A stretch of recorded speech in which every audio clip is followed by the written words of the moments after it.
Kaso laban naman sa dalawang executives ng Cam John Hay Development Corporation, dinismiss ng hukuman sa Baguio City. Detalye na balita mula kay Romy Gonzalez sa RH 41.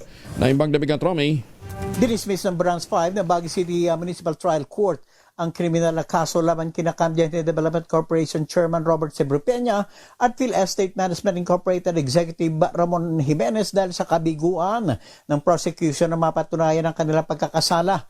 Ang kasong syndicated staff sa ilalim ng Presidential Decree 1689 na naunang naisampa ay ibinaba ng Baguio Prosecutor's Office sa minor offense of other deceits sa ilalim ng Article 318 ng Revised Penal Code. Sinundan ito ng isang resolusyon noong August 22, 2025 na nagsasabi na walang ebidensya ang organisadong panloloko o criminal intent.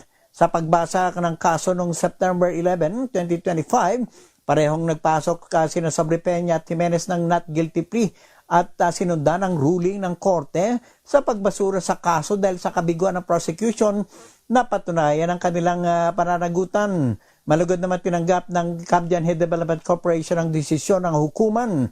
Patunay ito na matagal lang pinanindigan ng Cam John Hay Development Corporation na lahat ng kanilang naging transaksyon sa loob ng Cam John Hay ay naayon sa batas, transparent, at sinagawa na may malinis na hangarin.